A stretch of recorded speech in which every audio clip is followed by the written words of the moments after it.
Caçapava em choque. Homem mata filho a facadas. Vítima era um bebê de 1 ano e 9 meses. Muito arrasado, porque eu nunca esperava que o próprio pai tivesse coragem de fazer com o filho, com a intenção de matar.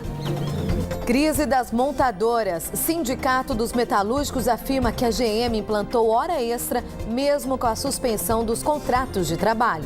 A fábrica está aplicando 1 hora extra por dia na fábrica, está esticando os turnos de produção. E nós já colocamos para a empresa a necessidade, se tem hora extra, de trazer as pessoas que estão em layoff de volta para dentro da fábrica. Dengue desenfreada. São José dos Campos decreta estado de epidemia na cidade.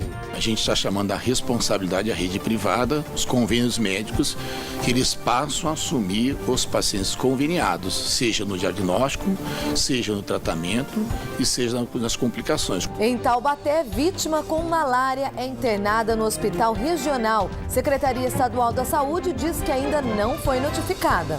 A novela da Rodoviária Nova de Taubaté. Ao vivo, o secretário responsável pelo terminal fala sobre a demora da transferência para novo local. E no esporte, Taubaté vence Canoas em casa e avança para a semifinal da Superliga de Vôlei. No ar, o Band Cidade, segunda edição.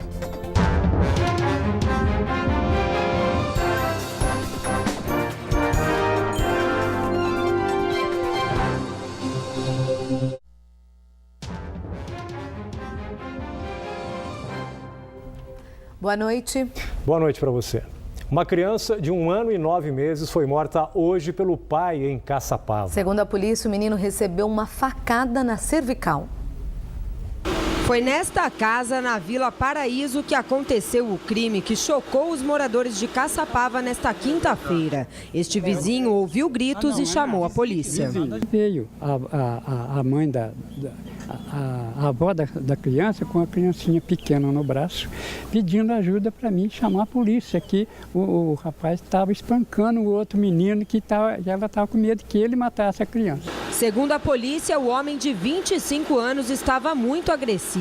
Com o filho de 1 ano e 9 meses no colo, ele ameaçava matá-lo com uma faca. Durante a negociação, ele arremessava objetos contra os policiais. Um dos PMs foi atingido na cabeça. Para tentar contê-lo, a polícia disparou bala de borracha. A criança morreu com uma facada na cervical. Em momento algum nós vimos, naquele momento ali, eles agrediam a criança, mas a criança não respondia, tá? Fechamos a frente da residência e uma outra equipe acessou o fundo da casa pela casa vizinha. E tentando, né, a todo momento se aproximar dele. E ele não deixava. Foi quando então ele foi para o fundo da casa, com a criança no colo, e a faca apontada para o peito da criança. Lá ele deparou com uma equipe que tentou também negociar, e aí ele investiu contra a equipe. E utilizando os meios não letais, foi feito um disparo de bala de borracha na única região que era possível acertar, que era a região do rosto, para que ele pudesse largar a criança. E mesmo com o disparo, né, de elastômero no rosto, ele ainda levantou a faca para golpear a criança no peito. Foi feita uma segunda intervenção com a munição elétrica, com um taser, onde sim foi possível então retirar a criança do colo dele. E quando então a criança foi socorrida pelo grau, percebeu-se que ela tinha uma perfuração na cervical, feita por uma faca, e ela entrou em óbito. Foram encontrados 4 papelotes que aparentam ser de cocaína. Segundo a polícia, o homem tomava remédios controlados. O vizinho conta que a família não costumava brigar e o criminoso não parecia ser violento. Muito arrasado, porque eu nunca esperava que o próprio pai tivesse coragem de fazer com o filho, com a intenção de matar. E ainda nesta edição nós vamos repercutir ao vivo a ação da Polícia Militar em crimes bárbaros como este. A polícia da capital recuperou parte dos explosivos roubados na última sexta-feira na Grande São Paulo. A dinamite estava escondida em Guarulhos e, segundo as investigações, seria usada para explodir caixas eletrônicos. Foram 5 dias de investigação até os policiais do DEIC, o Departamento Estadual de Investigações sobre o Crime Organizado, chegarem neste galpão na divisa de Guarulhos com Itaquaquecetuba, na Grande São Paulo. Aqui foram apreendidas mais de 13 toneladas de bananas de dinamites. A carga de explosivos que saiu de Cruzeiro, no Vale do Paraíba, e tinha que ter sido entregue em uma empresa de detonação de rochas em Criciúma, Santa Catarina, foi roubada na última sexta-feira. A Aqui no caminhão foram encontradas 540 caixas com explosivos. Dentro de cada caixa 10, há 18 bananas de dinamite. Segundo a polícia, cada dinamite como esta tem capacidade para detonar até 2 caixas eletrônicos. Com isso, é possível dizer que aqui dentro há explosivos suficientes para explodir até 20 mil caixas eletrônicos. O motorista do caminhão, Adriano Silveira, trabalhava na transportadora há apenas um mês e foi preso no dia do roubo depois de confessar ter sido pago para deixar as dinamites em uma favela na região de Guarulhos. Ele trafegava com o rastreador do veículo desligado e sem escolta armada. Além dele, a polícia prendeu um dos intermediadores da venda dos explosivos. Outros 2 homens, entre eles um traficante que tinha encomendado as dinamites, já estão identificados, mas estão foragidos. Quando a polícia chegou no galpão, não encontrou ninguém, apenas algumas máquinas como tornos e fresas. Vale lembrar que contratar escolta armada para o transporte de cargas explosivas é obrigatório por lei, mas a punição para quem descumprir essa medida só passa a valer a partir do dia 6 de abril deste ano.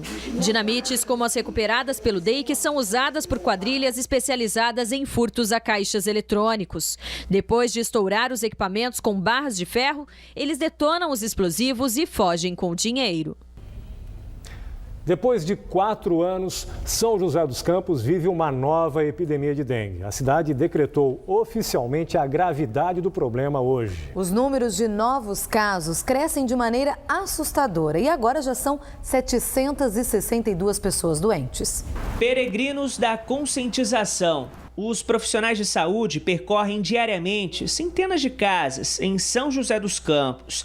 Mesmo com este esforço para eliminar os possíveis criadouros do mosquito da dengue, o número de novos casos aumenta desenfreadamente. Já são 762 pessoas com dengue. Por isso, a cidade decretou oficialmente epidemia. A densidade larvária ter ultrapassado um número preconizado pelo Ministério da Saúde e está em 1,1 foi um dos fatores também que se pensou. A própria população da cidade é outro fator também que preocupa. E o fato também da gente hoje ter a dengue, chamada dengue tipo 1, e ter evidenciado também a dengue tipo 3. Com a decisão, exames de sangue para diagnosticar a doença no paciente são dispensados. Os médicos podem iniciar imediatamente o tratamento nas pessoas que relatarem os sintomas da dengue. A prefeitura já trabalha com o monitoramento aéreo feito por drone. Ele ajuda a identificar locais de proliferação da larva do mosquito em residências fechadas. Em 2 semanas, 7 aparelhos de teste rápido para o diagnóstico da doença devem chegar e serão utilizados nas unidades de saúde. Para evitar o inchaço nos atendimentos da rede pública, a Secretaria de Saúde aqui de São José dos Campos determinou que os hospitais privados e os convênios médicos da cidade disponibilizem aos seus usuários o diagnóstico e o tratamento da dengue. A medida começa a valer na semana que vem. A gente está chamando a responsabilidade à rede privada, os convênios médicos, que eles passam a assumir os pacientes conveniados, seja no diagnóstico, seja no tratamento e seja nas complicações, colocando toda a nossa assessoria técnica para ajudar o seu corpo clínico e para ajudá-los tecnicamente no combate dessa doença. A região central de São José dos Campos soma o maior número de casos. São 251 diagnósticos positivos. A última epidemia de dengue na cidade foi em 2011. Vamos intensificar nossas ações juntamente com as outras secretarias, com a Secretaria de Serviços Municipais, que tem ajudado bastante a gente, e estaremos fazendo essa ação constante até domingo, quando começa o trabalho normal da Secretaria de Saúde e de todas as secretarias. E segue internado em estado grave na UTI do Hospital Regional de Taubaté um homem com malária. Ele foi transferido na última segunda-feira, depois de dar entrada há uma semana na Santa Casa de Cunha, onde ele mora. O paciente de 31 anos havia chegado recentemente da Angola, onde viajou a trabalho. A assessoria da Secretaria Estadual de Saúde informou que ainda não foi notificada pelo município e que neste ano, até então, não há registros de casos da doença no estado. Em 2014, 2 pessoas contraíram a malária. Esta quarta-feira foi marcada por manifestações em pelo menos 7 estados brasileiros. Movimentos sociais exigem o lançamento imediato do programa Minha Casa Minha Vida 3, prometido pelo governo federal desde 2014, além do recuo no ajuste fiscal. Na região, cerca de 60 pessoas do Movimento dos Trabalhadores Sem Teto percorreram ruas de São José dos Campos até a rodovia Dutra, que ficou interditada por 5 minutos. Também em Pindamonhangaba, aproximadamente 100 pessoas bloquearam a Estrada Velha no distrito de Moreira César durante 2 horas. Os manifestantes atearam fogo em pneus. O grupo está acampado em um terreno do DAE, Departamento Autônomo de Água e Esgoto, e protesta contra a reintegração de posse marcada para a próxima sexta-feira. E atenção motoristas, hein? O viaduto Bandeirantes, principal ligação ao aeroporto de São José dos Campos, será totalmente interditado nesta quinta-feira. O bloqueio ocorre a partir das 6 horas da manhã para obras de contenção emergencial da alça de acesso.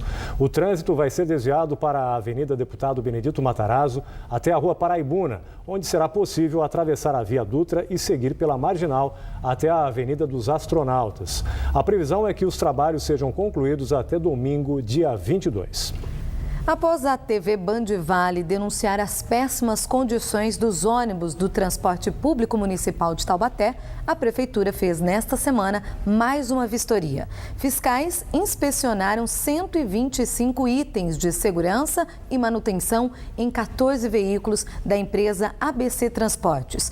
Foram encontradas 56 falhas, entre elas bancos soltos, luzes que não funcionavam, portas danificadas, além de problemas nos pneus e freios.